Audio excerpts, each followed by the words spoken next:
deixar um sinal. Queridos irmãos e irmãs, hoje é domingo, dia 5 de abril, domingo de Ramos. Ouçamos o que a palavra de Deus tem a nos dizer. Paixão de nosso Senhor Jesus Cristo segundo Mateus. Naquele tempo, Jesus compareceu diante do governador que o interrogou: És o rei dos judeus? Jesus respondeu: Sim.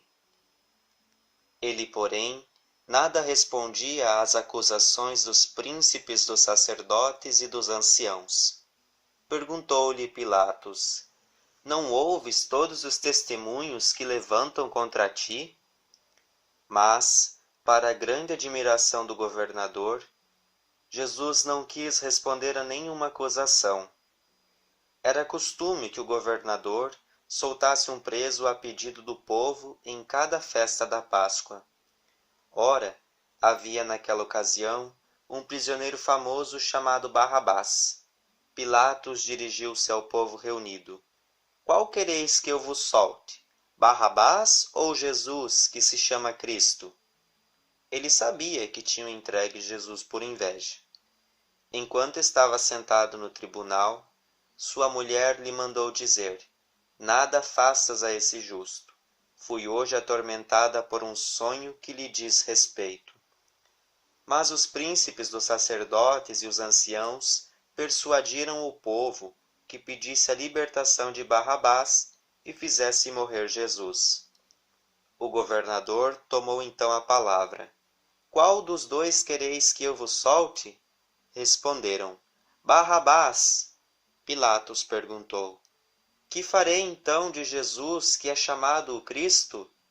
Todos responderam: Seja crucificado.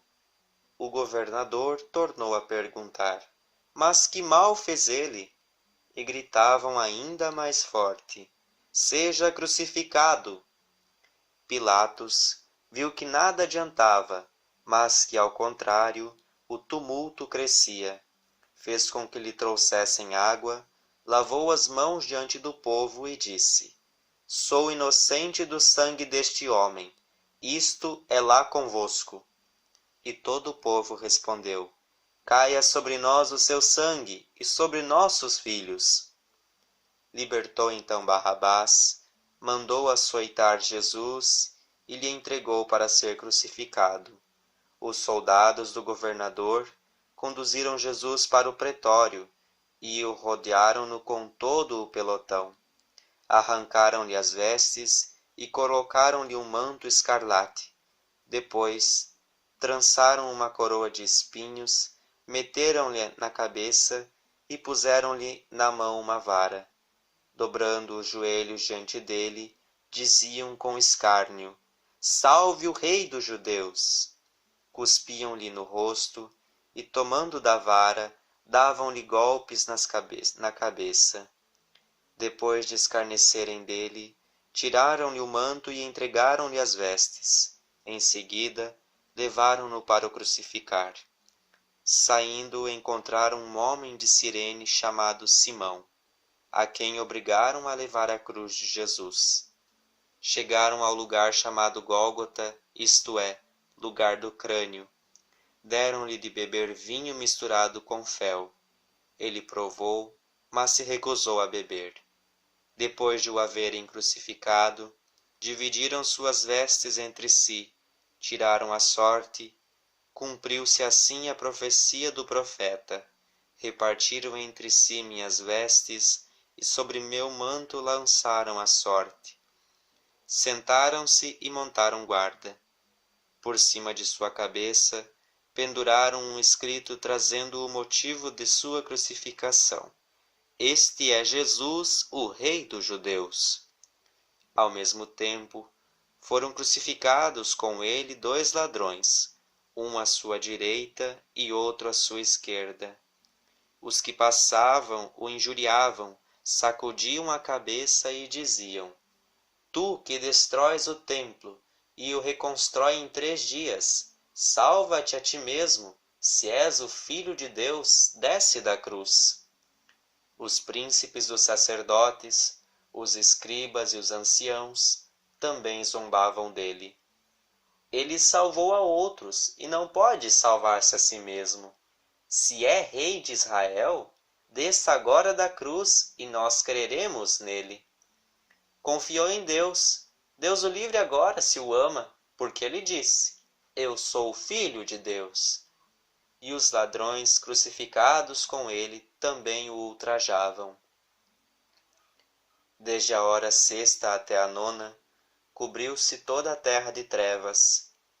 Próximo da hora nona, Jesus exclamou em voz forte: Eli, Eli, lama sabachthani, o que quer dizer: meu Deus, por que me abandonaste? A estas palavras, alguns dos que lá estavam diziam: Ele chama por Elias. Imediatamente, um deles tomou uma esponja, embebeu-a em vinagre, apresentou-lhe na ponta de uma vara para que bebesse.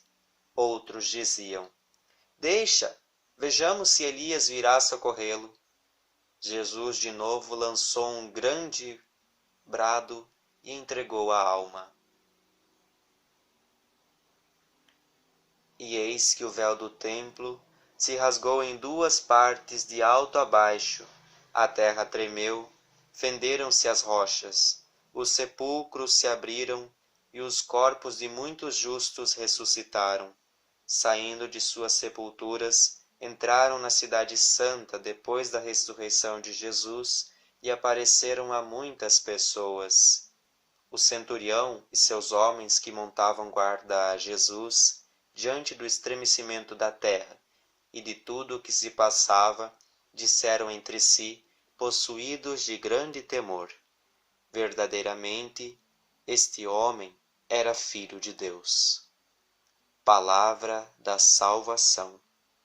Glória a vós, Senhor. Queridos irmãos, queridas irmãs, estamos diante do episódio da morte de Jesus.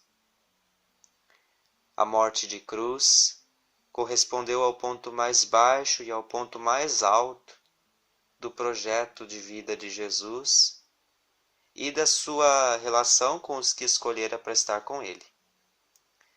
Os discípulos de qualquer tempo e lugar, eles se veem confrontados com ela. Seria inútil querer desviar-se dela.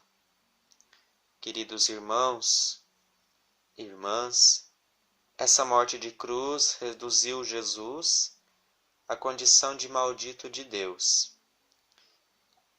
As próprias Escrituras, a liturgia, elas consideravam maldição a morte por enforcamento e, por extensão, por crucificação no caso. E para São Paulo, ele diz que Jesus se fez maldição para nos libertar. Aí fica uma pergunta: poderiam os discípulos esperar algo de um mestre suspenso na cruz? Aí a gente se pergunta onde ficava esse projeto de reino, né? Como entender tudo quanto ele fez, ensinou? Para que entender então que ele era maldito de Deus? Então essa cruz, ela desponta como um sinônimo de fracasso.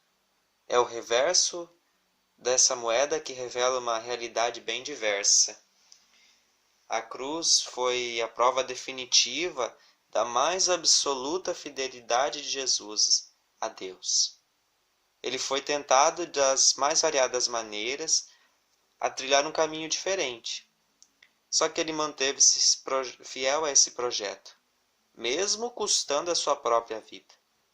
Então, quando se tratou de optar pela fidelidade a Deus, com todas as suas consequências e as tentações de um messianismo mundano, carregado de glória, de reconhecimento, Jesus não teve dúvidas.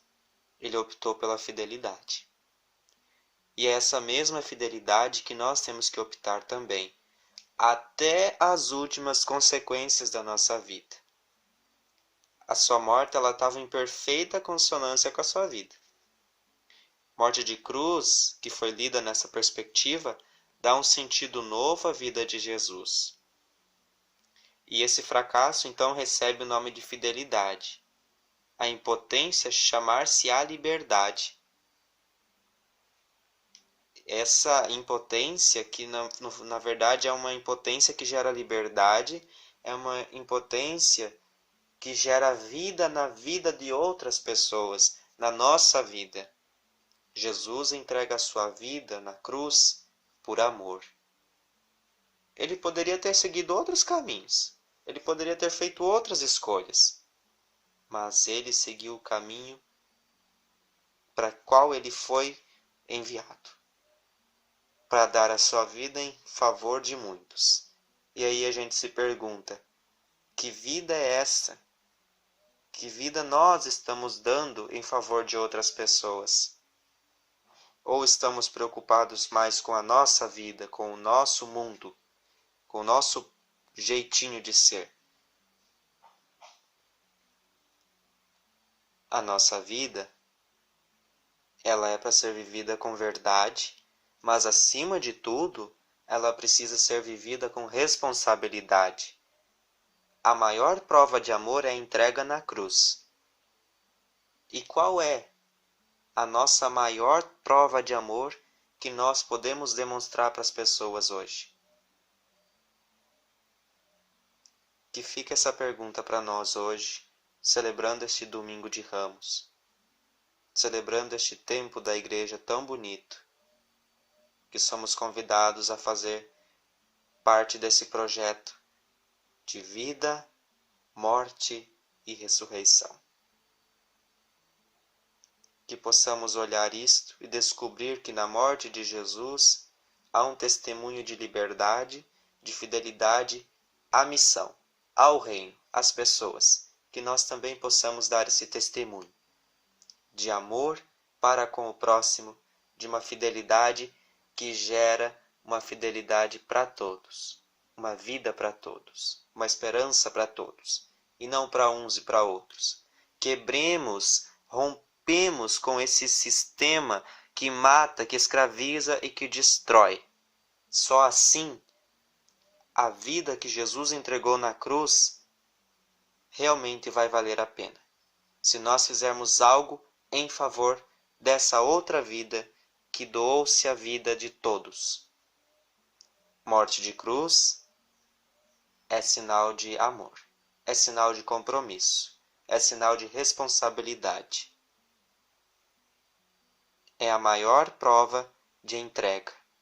Que a nossa entrega, que a nossa vida faça juízo a essa vida que Jesus doou por nós, deu por nós, para nos salvar, para nos libertar, para ajudar que tenhamos dignidade.